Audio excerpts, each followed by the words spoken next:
найденные бумаги на старом столе, пока Лина разжигала камин. Огненные языки постепенно разгорали, отбрасывая теплый свет на стены подпольного убежища. Хедия спала в кроватке, свернувшись калачиком. Ее тихое дыхание смешивалось с потрескиванием огня. «Нашел что-то интересное?» — спросила Лина, садясь рядом с Алимом и подкидывая в огонь несколько деревянных дощечек. Алим нахмурился, перебирая бумаги. «Здесь есть какие-то документы и фотографии». Лина взяла один из альбомов и сдула с него слой пыли. Кажется, это семейный фотоальбом.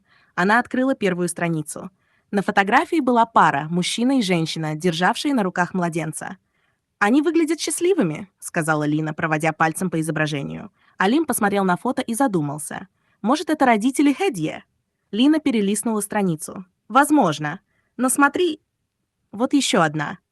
На фотографии была та же пара, но теперь рядом с ними стоял незнакомый мужчина в строгом костюме. Его лицо казалось им знакомым, но они не могли вспомнить, откуда. «Что-то в нем странное», — пробормотала Лина. «Да. А вот и еще кое-что». Алим взял старый конверт и вытряхнул из него пожелтевший лист бумаги. Он начал читать вслух. «Проект Хедия. Категория «Экспериментальный». Дата создания — 3025. Внимание! Объект представляет особую ценность. Защита приоритетна». Лина замерла. «Объект! Это что, про нашу малышку?» Алим сжал бумагу. Они переглянулись. Либо Хедия связана с этим проектом, либо...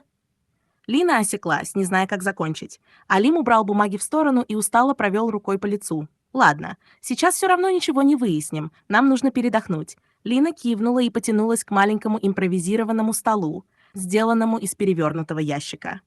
«Давай хотя бы поужинаем». Она достала сосиски и кусок хлеба, который они нашли в запасах. «Как насчет шашлыка из сосисок?» Алим усмехнулся. «Лучший ужин в моей жизни». Он нашел длинные металлические спицы, насадил на них сосиски и поднес к огню. «Никогда не думал, что буду готовить еду в подземелье в компании незнакомки и младенца», — пробормотал он. Лина засмеялась. «А я никогда не думала, что окажусь в будущем в 3025 году. Так что у нас обоих сюрприз». Они рассмеялись. «Кстати, раз уж мы застряли вместе, может, пора рассказать друг другу что-нибудь о себе», — предложила Лина. Алим пожал плечами. «Ну, я родился в Стамбуле. Обычная жизнь, работа, друзья, проблемы. А потом бац, и я лечу через черную дыру, оказываюсь здесь», — Лина кивнула. «А я родилась в небольшом городке, но потом оказалась в другом мире. Долго скиталась, искала способ вернуться. Но со временем поняла, что выхода нет, и решила остаться». Она сделала глоток чая. «Знаешь, мне не хватает простых вещей. Родного дома, запаха дождя, нормального кофе. А мне не хватает турецкого чая», — усмехнулся Алим. Лина фыркнула. «Вот тебе и культурные различия». Они снова рассмеялись.